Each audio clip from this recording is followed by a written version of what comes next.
Softcover by ThePrint. In this episode, we are talking to authors Ashutosh Salil and Barkha Mathur on the new book, Being the Change in the Footsteps of Mahatma.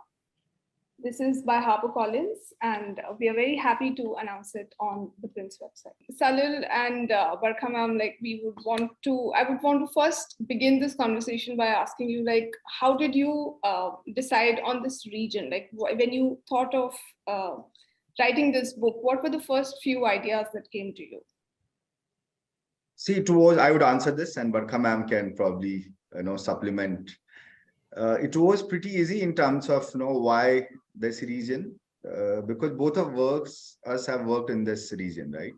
Barkha ma'am is based in Nagpur. She would answer her why. My why is, I have, as a bureaucrat, as a civil servant, IS officer, I have spent, before I moved to Mumbai, I did all my postings in Vidarbha, 5 years of which were spent in one district called Chandrapur, a year in Vardha and then in Amravati. So I was already familiar with people who were working in this this area with their work. Some of them I knew personally. I had met.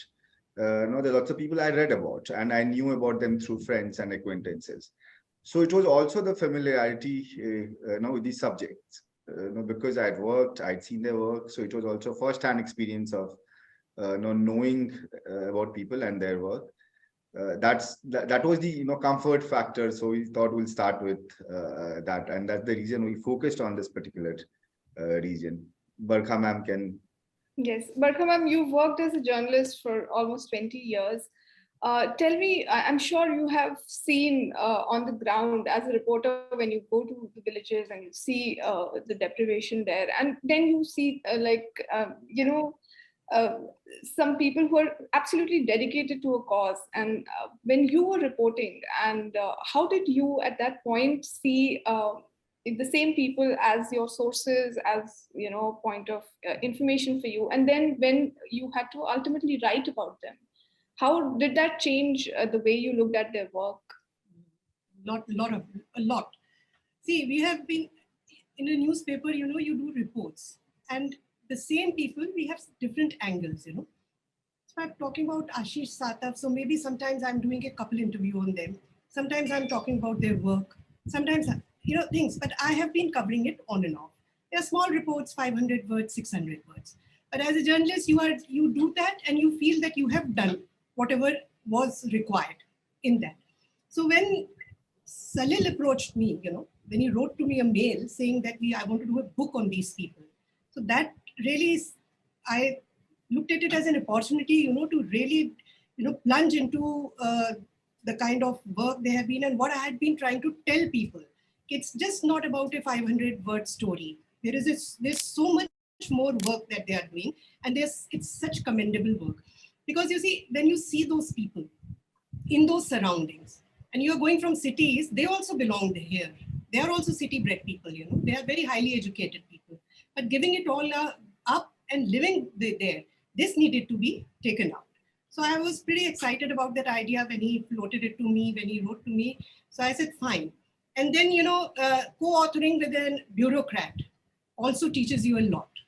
So I was very excited about that also, but what we will do will be very, very thorough, very factually correct, and absolutely one documentation of that good work that is happening in that.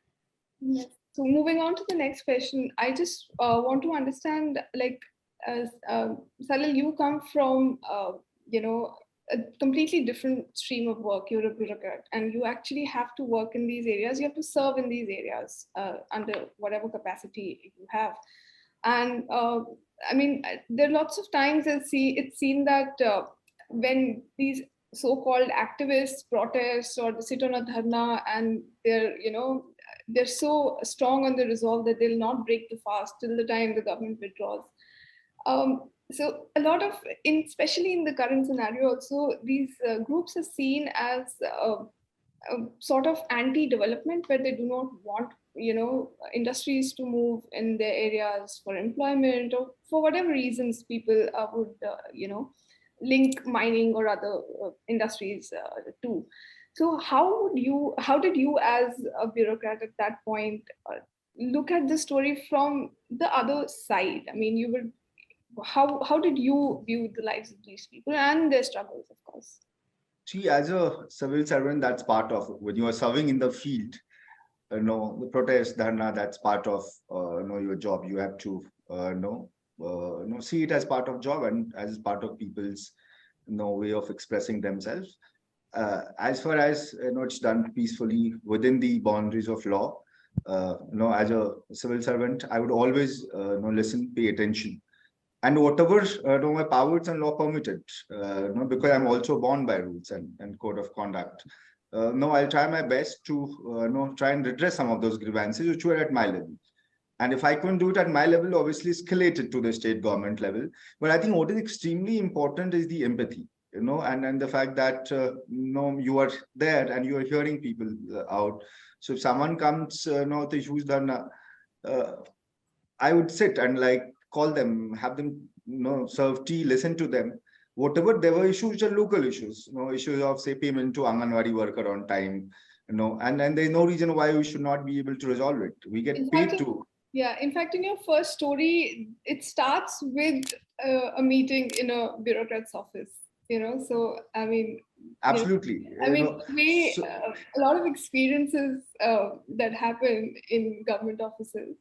I agree, but I also believe that things are also changing, right? The government and the system is not the same as it used to be, before, many years before. Everything changes, right? And so does the government and the people who are managing it. I would like to believe that many of us who work in district and in field are sensitive people who are sensitive to the needs of people who are marginalized, and because that's why we many of us come to public services. Many of us have been working in corporate space. One of the biggest reason for doing this is to be able to do precisely this, right? To be able to help people reach out, as Gandhi ji said, to the last man.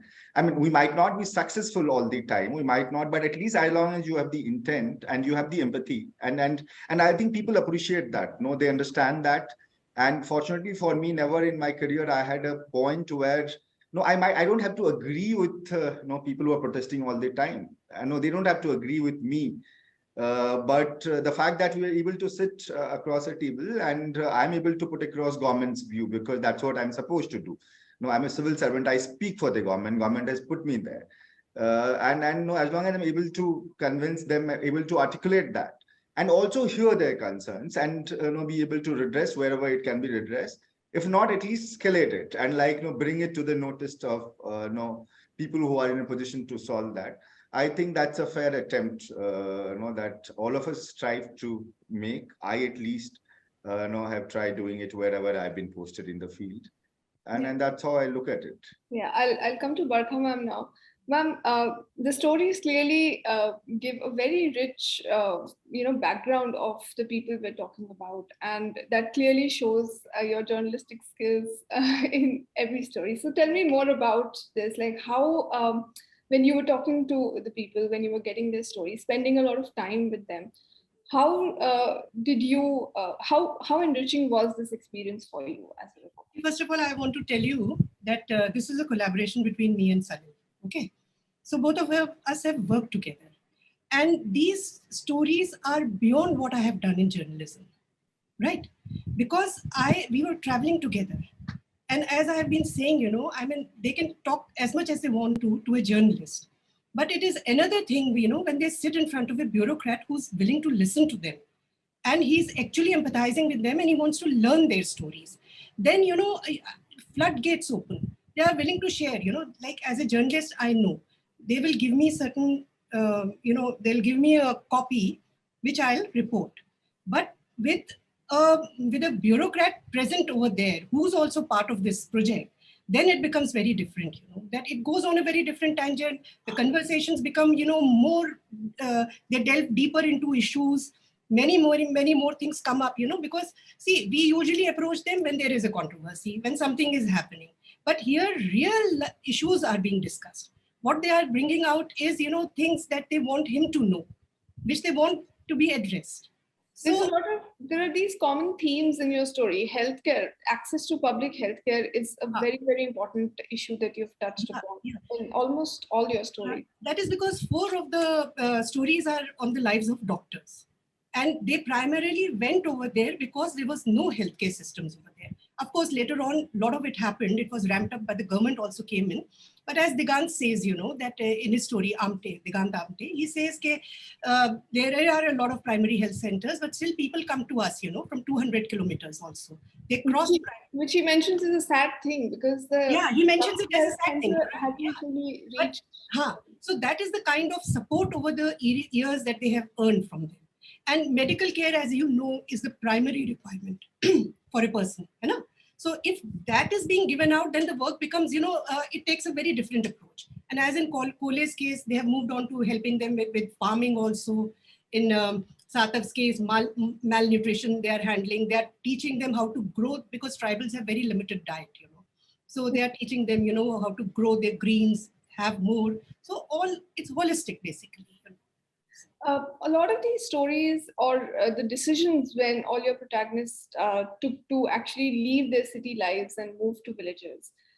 A common theme which is almost coming across all stories, barring a few.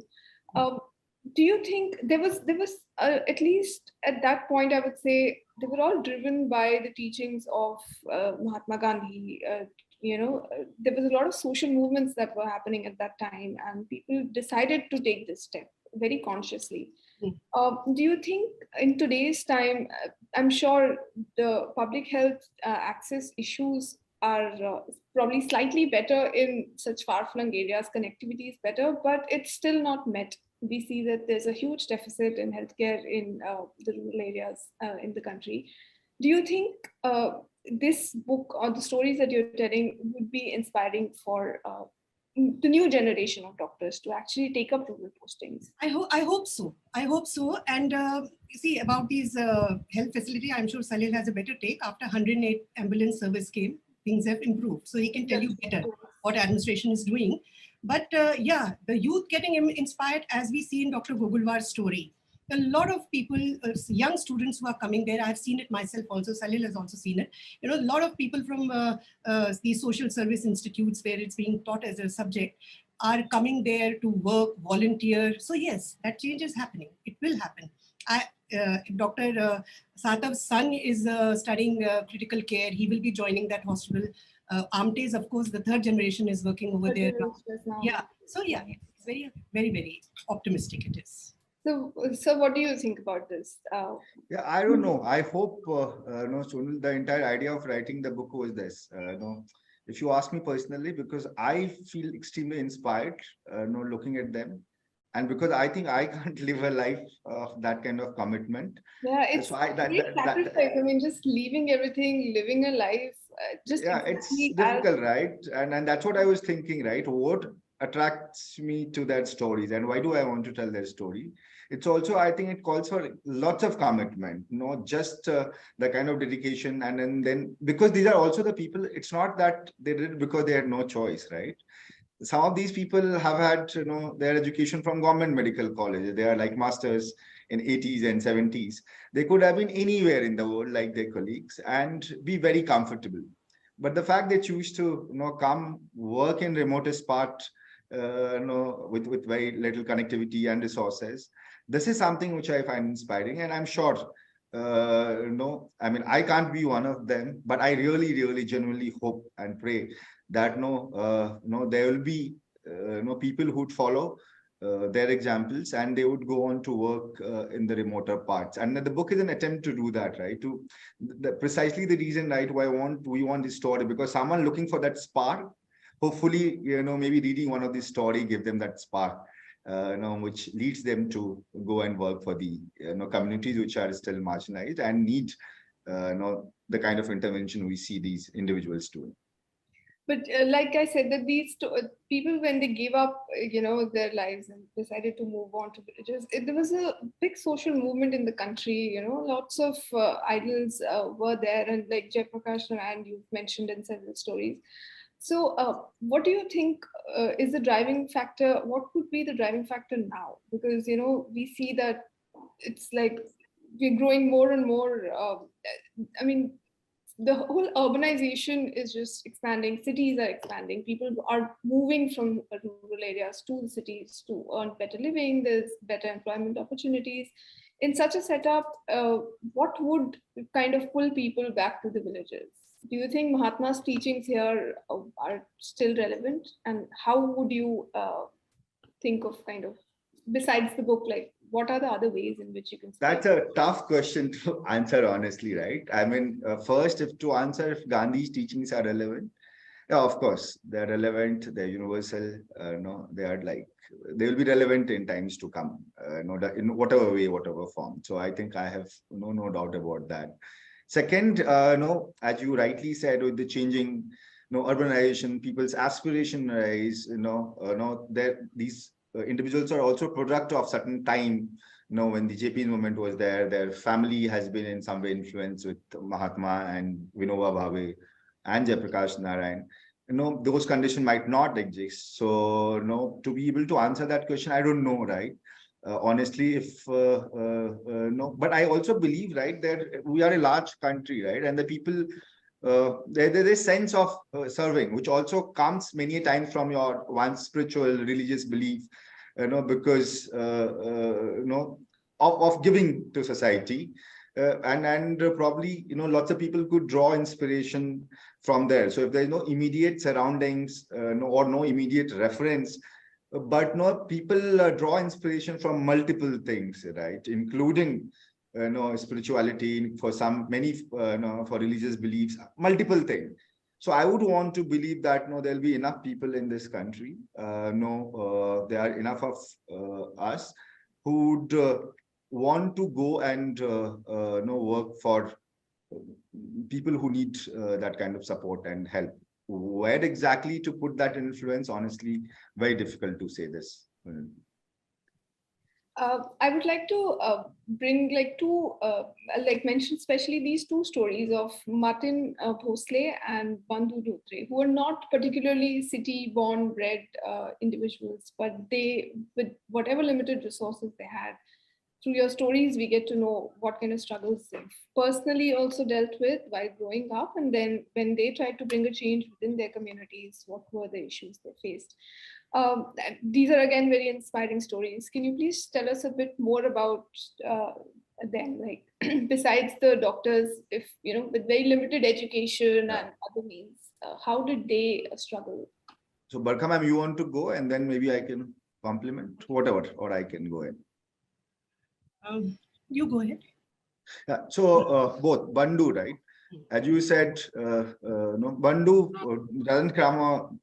doesn't have the benefit of, say, the education that many of these doctors have. He's grown in a family with limited means, but what is he very high on is his aspiration, right? His desire to do things, to achieve. He wanted to join the army. He couldn't join the army because of whatever reasons. He fell short of those physical and medical tests, right? But and he goes into depression for a few months. But then he decides he doesn't take that defeat as the end, and he decides to rebuild his life, keeping service in mind. So he doesn't have the means. He doesn't have the great education in traditional sense as we understand, or the exposure. But what he has in abundance is his perseverance, the faith in himself, and the fact that his cause are very, very noble, and he's not self-seeking anything. What he's seeking is seeking for his city, for the people of his city, for the community, for the environment, right? And that probably gives him lots of strength, and pushes him to do what he manages to do, without. For example, he doesn't look for lots of institutional funding. He tries to keep it neutral, not politically aligned, because he wants to keep it that way. So in spite of all these challenges, it's only because he has that kind of conviction, he has that kind of faith in the cause that he picks up, and in his own honesty and the honesty of the method that he pursues. That probably gives him lots of self-confidence, lots of belief, and also, I guess, lots of support, wherein people also can see through it, and they know that no, this man is not fighting for himself. No, he's fighting for a cause that not many people are willing to fight for.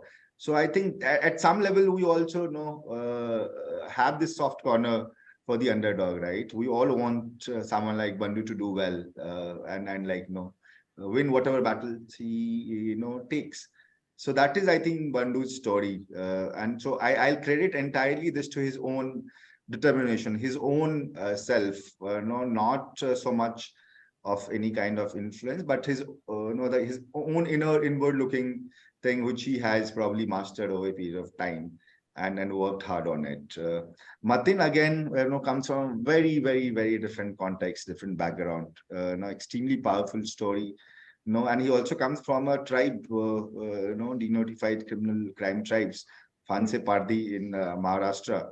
You still read stories about, the kind of marginalization that's still there with that community. So coming from there, where probably, there's hardly any education in the community, people have not taken to education, and there are lots of other, issues in terms of, development and exposure. I think, he's totally moved by the plight of his own community. So his focus is, is like, let me first take care of, the community I come from, and then I'll think of larger issue and bigger issues, and which is not easy, right? Because absolutely. it's I mean, not. the way the story ends, it's really heartbreaking when. Yeah, no, absolutely. No, but and also, right, the way he goes on getting kids from different places, It's young not an girl easy asking him. job to, to actually convince the children to. Absolutely, young girl asking for, start this thing. So I think, what sets Matin apart is, to me, is again, right? I think he's extremely sensitive. He sees the plight of people around him, and to him, like, what use is of my education?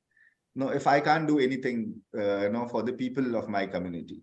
So to like, again, think it would have been very easy for him, right? He had the security of a government job, have his salary, have his kids, stay at home, but right, to be able to resign from the job and say, this probably bonds me, I can't do as much being a teacher as I would want to do, to be able to resign and then to go on set up a hostel for these kids. And look at the name that he gives to his hostel. He calls it in English, like, it's question mark travel school, because he's still, while he's doing it, he's still not sure how this will shape out.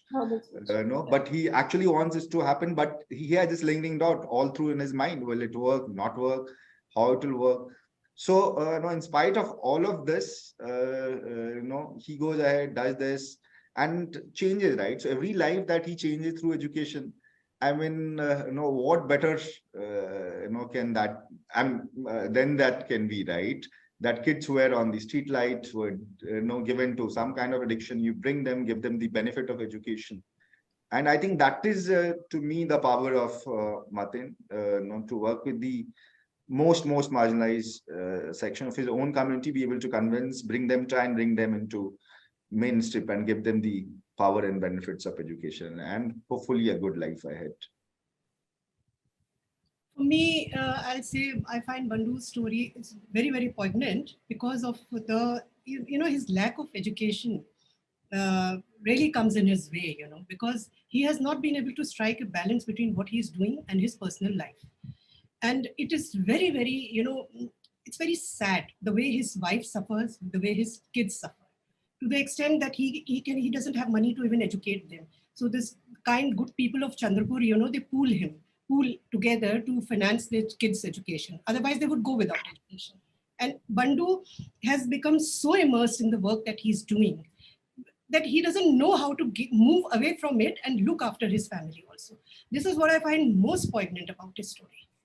Yes, and I think this choice between your work and your family, I think it's also coming across in other stories as well, but very strongly in Bandhu's stories. So in Matin's case, I'll tell you, I was recently, I just went to give him this book. He was in Nagpur. He was fighting for some reason he was there.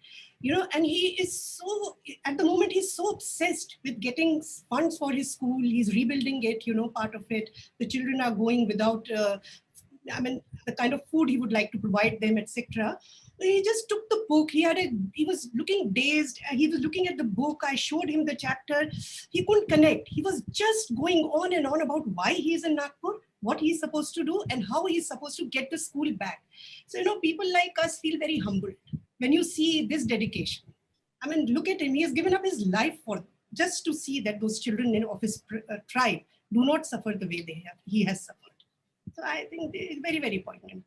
Yes, indeed. It's a very moving story. In fact, all of these stories are extremely, you feel so overwhelmed once you see how they've spent their entire lives to a cause.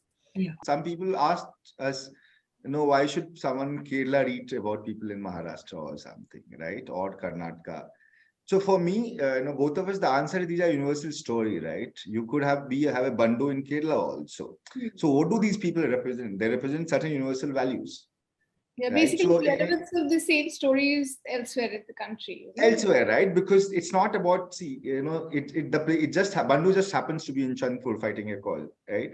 But I think the values these people, these individuals represent of service, of commitment, of selflessness, these are all universal values. So I think it will find it should find resonance across the world. It's not only in India and Maharashtra. So I think that is something which I think is important, that it might have been set in a region, but the kind of work and the values all of them espouse is absolutely universal, like Gandhi's values are, and his beliefs are, and his philosophy are. So in that sense, it's for everyone to read, irrespective of where they are, and